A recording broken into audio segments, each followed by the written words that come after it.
ओम शांति, ओम शांति, ओम शांति।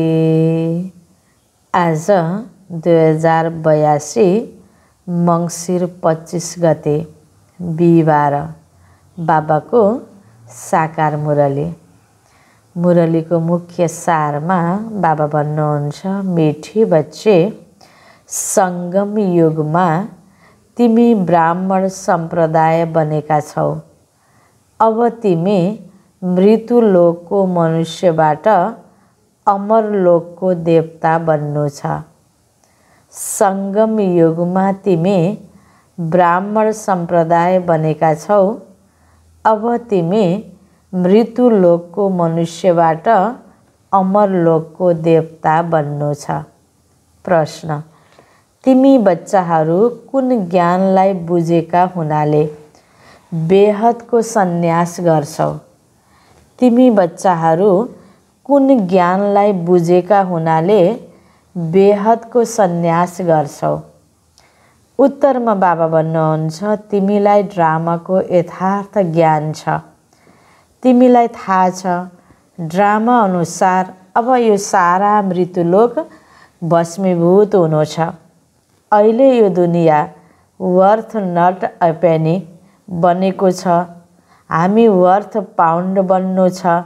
यसमा जे जति छ त्यो फेरि हुबहु कल्पपछि रिपिट हुन्छ। त्यसैले तिमीले यो सारा दुनियाबाट बेहदको सन्यास गरेका छौ। गीत छ, आने वाले कल की तुम तकदीर हो। ओम शान्ति।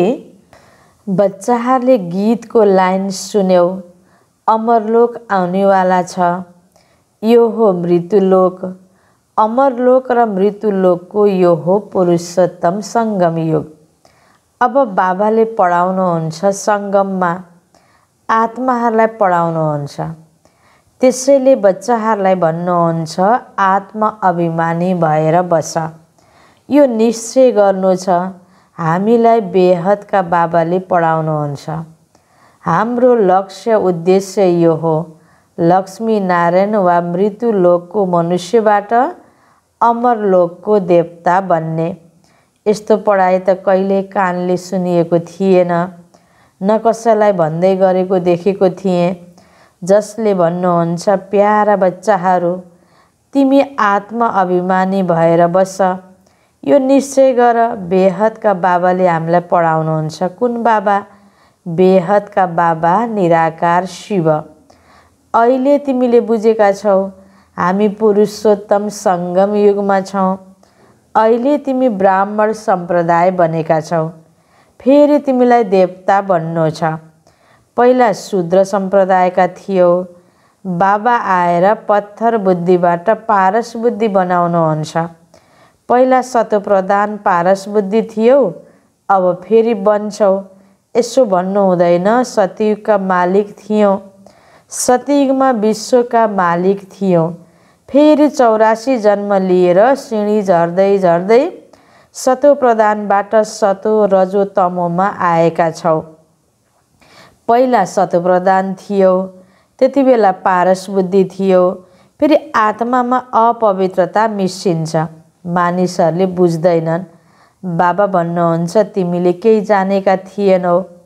अन्धविश्वास थियो।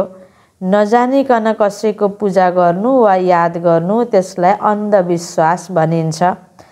आफ्नो श्रेष्ठ धर्म, श्रेष्ठ कर्मलाई पनि बिर्सिनाले उनीहरू कर्मभ्रष्ट, धर्मभ्रष्ट बन्छन्।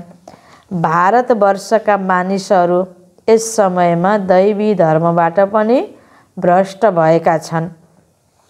बाबा सम्झाउनुहुन्छ, वास्तवमा तिमी हौ प्रवृत्ति मार्गका।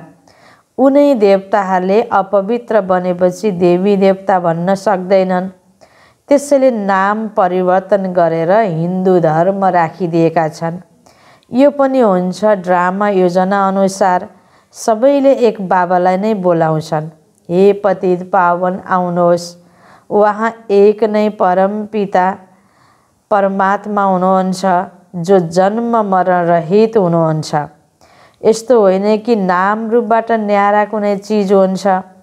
आत्माको वा परमात्माको रूप धेरै सूक्ष्म छ, जसलाई सितारा वा बिन्दु भनिन्छ। शिवको पूजा गर्छन्, तर उहाँको त शरीर छैन। तर आत्मा बिन्दुको पूजा हुन सक्दैन, त्यसैले उहाँलाई ठुलो बनाउँछन् पूजाको लागि। सम्झिन्छन् शिवको पूजा गर्छौँ, तर उहाँको रूप के हो त्यो जान्दैनन्। यी सबै कुरा बाबाले यस समयमा नै आएर सम्झाउनुहुन्छ। बाबा भन्नुहुन्छ, तिमीले आफ्ना जन्महरूलाई जान्दैनौ। 84 लाख योनिहरूको कुरा त एउटा गफ लगाइदिएका छन्। अब बाबाले तिमी बच्चाहरूलाई बसेर सम्झाउनुहुन्छ। अहिले तिमी ब्राह्मण बनेका छौ, फेरि देवता बन्नु छ। कलियुगी मनुष्य हुन् शूद्र। तिमी ब्राह्मणहरूको लक्ष्य उद्देश्य हो मनुष्यबाट देवता बन्ने। यो मृत्युलोक पतित दुनियाँ हो। नयाँ दुनियाँ त्यो थियो जहाँ यी देवी देवताहरूले राज्य गर्थे। एउटै यिनीहरूको राज्य थियो। यिनीहरू सारा विश्वको मालिक थिए। अहिले त तमप्रधान दुनियाँ हो। अनेक धर्म छन्। यो देवी देवता धर्म प्राय लोप भएको छ। देवी देवताहरूको राज्य कहिले थियो, कति समयमा चल्यो, यो संसारको इतिहास भूगोल कसैलाई थाहा छैन। बाबाले नै आएर तिमीलाई सम्झाउनुहुन्छ। यो हो ईश्वरीय विश्वविद्यालय, जसको लक्ष्य उद्देश्य हो अमरलोकको देवता बनाउनु। यसलाई अमर कथा पनि भनिन्छ। तिमी यस ज्ञानबाट देवता बनेर कालमाथि विजय पाउँछौ। त्यहाँ कहिले कालले खान सक्दैन। मर्नेको त्यहाँ नाम हुँदैन। अहिले तिमीले कालमाथि विजय पाइरहेका छौ। ड्रामाको योजना अनुसार भारतवर्षका मानिसहरूले पनि 5 वर्ष वा 10 वर्षको योजना बनाउँछन् नि। सम्झिन्छन् हामीले रामराज्य स्थापना गरिरहेका छौँ। बेहदका बाबाको पनि योजना छ रामराज्य बनाउने। उनीहरू त सबै मनुष्य हुन्। मनुष्यले त रामराज्य स्थापना गर्न सक्दैन। रामराज्य भनिन्छ नै सतयुगलाई। यी कुराहरू कसैलाई थाहा छैन। मानिसहरूले कति भक्ति गर्छन्, जिस्मानी यात्राहरू गर्छन्। दिन अर्थात् सतयुग त्रेतामा यी देवताहरूको राज्य थियो। फेरि रातमा भक्ति मार्ग सुरु हुन्छ। सतयुगमा भक्ति हुँदैन। ज्ञान, भक्ति, वैराग्य, यो कुरा बाबाले सम्झाउनुहुन्छ। वैराग्य 2 प्रकारको छ। एउटा हो हठयोगी, निर्वृत्ति मार्गवालाहरूको। उनीहरू घरबार छोडेर जङ्गलमा जान्छन्। अब तिमीलाई त बेहदको सन्यास गर्नु छ, सारा मृत्युलोकको। बाबा भन्नुहुन्छ, यो सारा दुनियाँ भस्मीभूत हुनेवाला छ। ड्रामालाई धेरै राम्रोसँग बुझ्नु छ। जुम्रा जस्तै टिक टिक भइरहन्छ। जे जति हुन्छ त्यो फेरि कल्प 5000 वर्षपछि हुबहु रिपिट हुन्छ। यसलाई धेरै राम्रोसँग बुझेर बेहदको सन्यास गर्नु छ। मानव कोही बेलायत जान्छन्, भन्छन् त्यहाँ हामीले यो ज्ञान पढ्न सक्छौँ। बाबा भन्नुहुन्छ, हो, जहाँ बसेर पनि तिमीले पढ्न सक्छौ। यसमा पहिला 7 दिनको कोर्स गर्नुपर्छ। धेरै सहज छ। आत्माले केवल यो बुझ्नुपर्छ। हामी सतप्रधान विश्वका मालिक थियौँ। त्यति बेला सतप्रधान थियौँ। अब तमप्रधान बनेका छौँ। 84 जन्ममा बिल्कुलै कौडीतुल्य बनेका छौँ। अब फेरि हामी हिरातुल्य कसरी बनौँ? अहिले कलियुग छ, फेरि अवश्य सतयुग हुन्छ। बाबाले कति सिम्पल तरिकाले सम्झाउनुहुन्छ। 7 दिनको कोर्स गरेर ज्ञान बुझ्नुपर्छ। कसरी हामी सतप्रधानबाट तमप्रधान बनेका हौँ। काम चितामा बसेर तमप्रधान बनेका हौँ। अब फेरि ज्ञान चितामा बसेर सतप्रधान बन्नु छ। संसारको इतिहास भूगोल रिपिट हुन्छ। चक्र घुमिरहन्छ नि। अहिले हो सङ्गम युग, फेरि सतयुग हुन्छ। अहिले हामी कलियुगी विकारी बनेका छौँ। फेरि सतयुगी निर्विकारी कसरी बन्छौँ? त्यसको लागि बाबाले मार्ग बताउनुहुन्छ। बोलाउँछन् पनि हामीमा कुनै गुण छैन। अब हामीलाई यस्तो गुणवान बनाउनुहोस्। जो कल्प पहिला बनेका थिए उनीहरूलाई नै फेरि बन्नु छ। बाबा सम्झाउनुहुन्छ, सबैभन्दा पहिला त आफूलाई आत्मा सम्झ। आत्माले नै एउटा शरीर छोडेर अर्को लिन्छ। अब तिमीलाई देही अभिमानी बन्नु छ। अहिले नै तिमीलाई देही अभिमानी बन्ने शिक्षा मिल्छ। यस्तो होइन तिमी सदा देही अभिमानी रहन्छौ, होइन। सतीमा त नाम शरीरका रहन्छन्। लक्ष्मी नारायणको नाममा नै सारा कारोबार चल्छ। अहिले यो हो सङ्गम युग। जब बाबाले सम्झाउनुहुन्छ, तिमी नाङ्गे आएका थियौ, फेरि अशरीरी बनेर फर्केर जानु छ। आफूलाई आत्मा सम्झेर बाबालाई याद गर। यो हो रुहानी यात्रा। आत्माले आफ्नो रुहानी बाबालाई याद गर्छ। बाबालाई याद गरेमा नै पाप भस्म हुन्छन्। यसलाई योग अग्नि भनिन्छ। याद त तिमीले जहाँ पनि गर्न सक्छौ। 7 दिनमा सम्झाउनु पर्छ। यो सृष्टि चक्र कसरी घुम्छ, कसरी हामी सिँढी झर्छौँ। अब फेरि यस एउटै जन्ममा चढ्ती कला हुन्छ। बेलायतमा बच्चाहरू बस्छन्, त्यहाँ पनि मुरली जान्छ। यो स्कुल हो नि। वास्तवमा यो हो ईश्वरीय विश्वविद्यालय। राजयोग गीताको नै हो, तर श्रीकृष्णलाई भगवान भनिँदैन। ब्रह्मा विष्णु शङ्करलाई नै देवता भनिन्छ। अहिले तिमीले पुरुषार्थ गरेर फेरि देवता बन्छौ। प्रजापिता ब्रह्मा पनि अवश्य यहाँ हुन्छन् नि। प्रजापिता त मनुष्य हुन् नि। प्रजा अवश्य यहाँ नै रचिन्छ। हंसको अर्थ बाबाले धेरै सहज रीतिले सम्झाउनु भएको छ। भक्ति मार्गमा त भनिदिन्छन् हामी आत्मा सो परमात्मा। त्यसैले परमात्मालाई सर्वव्यापी भनिदिन्छन्। बाबा भन्नुहुन्छ सबैमा व्यापक छ आत्मा। म कसरी व्यापक हुन्छु र? तिमीले मलाई बोलाउँछौ नै, हे पतित पावन आउनुहोस्, हामीलाई पावन बनाउनुहोस्। निराकार आत्माहरू सबै आएर आफ्नो रथ लिन्छन्। हरेक अकाल मूर्त आत्माको तख्त हो यो। तख्त भन अथवा रथ भन। बाबाको त रथ छैन। उहाँ निराकारको नै गायन गरिन्छ। न सूक्ष्म शरीर छ, न स्थूल शरीर छ। निराकार आफै रथमा बसेपछि मात्र बोल्न सक्नुहुन्छ। रथ बिना पतितहरूलाई पावन कसरी बनाउनुहुन्छ? बाबा भन्नुहुन्छ म निराकार आएर यिनको शरीर लोन लिन्छु। टेम्पररी लोन लिएको छु। यिनलाई भाग्यशाली रथ भनिन्छ। बाबाले नै सृष्टिको आदि मध्य अन्त्यको रहस्य बताएर तिमी बच्चाहरूलाई त्रिकालदर्शी बनाउनुहुन्छ।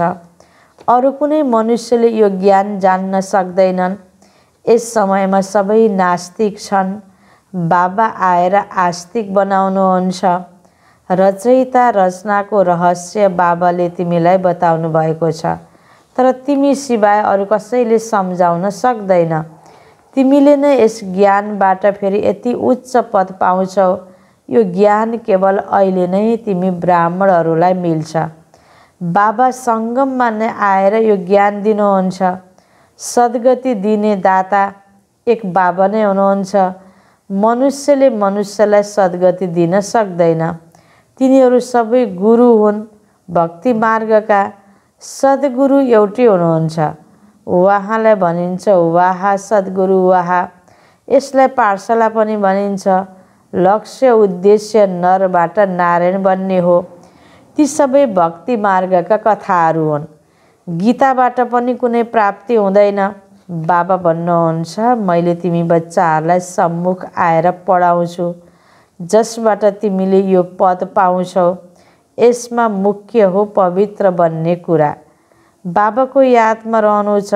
यसमा नै मायाले विघ्न पार्छ। तिमीले बाबालाई याद गर्छौ आफूले वर्षा पाउनको लागि। यो ज्ञान सबै बच्चाहरूको पासमा जान्छ।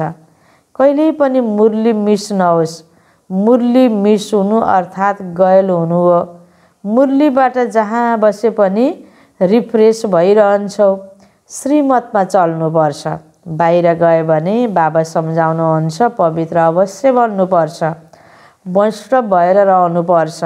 वैष्णव पनि 2 प्रकारका हुन्छन्। वैष्णव बल्लभाचारी पनि हुन्छन् तर विकारमा जान्छन्, पवित्र त छैनन्। तिमी पवित्र बनेर विष्णुवंशी बन्छौ, त्यहाँ तिमी वैष्णव हुन्छौ, विकारमा जाँदैनौ। त्यो हो अमरलोक, यो हो मृत्युलोक, यहाँ विकारमा जान्छन्। अहिले तिमी विष्णुपुरीमा जान्छौ, त्यहाँ विकार हुँदैन।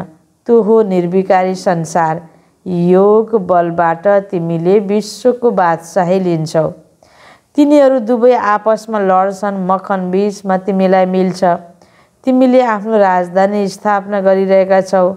सबैलाई यही सन्देश दिनुपर्छ। साना बच्चाहरूको पनि हक छ, शिव बाबाका बच्चाहरू हुन् नि, त्यसैले सबैको हक छ। सबैलाई भन्नुपर्छ आफूलाई आत्मा सम्झ। आमा बुबामा ज्ञान छ भने बच्चाहरूलाई पनि सिकाउँछन्। शिव बाबालाई याद गर। शिव बाबा सिवाय दोस्रो न कोही, एकको यादबाट नै तमोप्रधानबाट सतोप्रधान बन्नेछौ। यसमा पढाइ धेरै राम्रो चाहिन्छ। बेलायतमा रहँदा पनि तिमीले पढ्न सक्छौ। यसमा किताब आदि केही पनि चाहिँदैन, जहाँ बसेर पनि तिमीले पढ्न सक्छौ, बुद्धिले याद गर्न सक्छौ। यो पढाइ यति सहज छ, योग अथवा यादबाट बल मिल्छ। तिमी अहिले विश्वको मालिक बनिरहेका छौ। बाबाले राजयोग सिकाएर पावन बनाउनुहुन्छ। त्यो हो हठ योग, यो हो राजयोग। यसमा परहेज धेरै राम्रोसँग गर्नुपर्छ।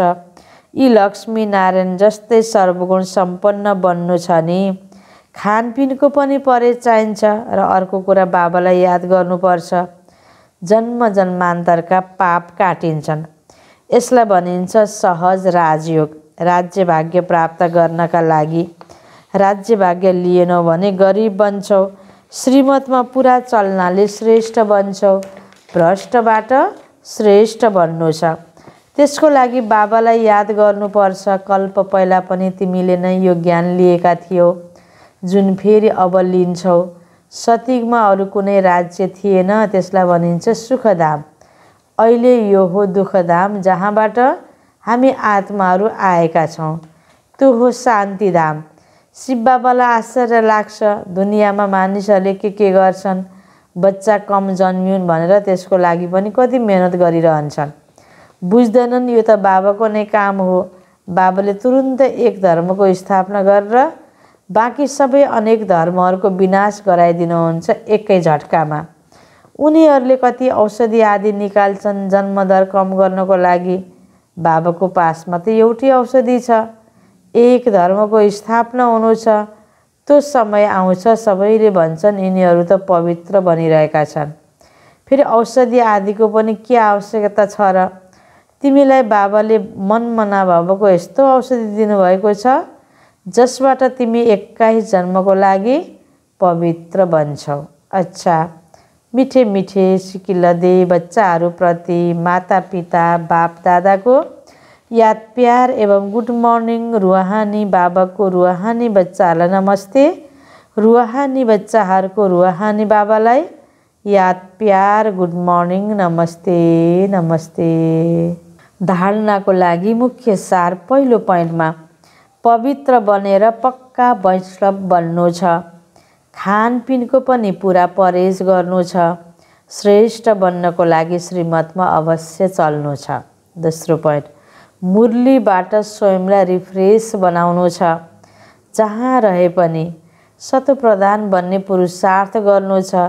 मुरली एक दिन पनि मिस गर्नु हुँदैन। वरदान, स्वकल्याणको प्रत्यक्ष प्रमाणद्वारा विश्व कल्याणको सेवामा सदा सफलता मूर्त भव। स्वकल्याणको प्रत्यक्ष प्रमाणद्वारा विश्व कल्याणको सेवामा सदा सफलता मूर्त भव। विस्तारमा, जसरी आजकल हृदयघातको शारीरिक रोग धेरै छ, त्यसै गरी आध्यात्मिक उन्नतिमा निराशाको रोग धेरै छ। यस्ता निराश आत्माहरूमा यथार्थ परिवर्तन देखेमा नै हिम्मत वा शक्ति आउन सक्छ। धेरै सुनेका छन्, अब हेर्न चाहन्छन्, प्रमाणद्वारा परिवर्तन चाहन्छन्। त्यसैले विश्व कल्याणको लागि स्वकल्याण पहिला नमुना रूपमा देखाऊ। विश्व कल्याणको सेवामा सफलता मूर्त बन्ने साधन नै हो प्रत्यक्ष प्रमाण। यसबाट नै बाबाको प्रत्यक्षता हुनेछ। जे बोल्छौ त्यो तिम्रो स्वरूपबाट यथार्थ देखियोस्, त्यसपछि मान्छन्। स्लोगन: अर्काको विचारलाई आफ्नो विचारसँग मिलाउनु, यही हो आदर गर्नु। अर्काको विचारलाई आफ्नो विचारसँग मिलाउनु, यही हो आदर गर्नु। ओम शान्ति।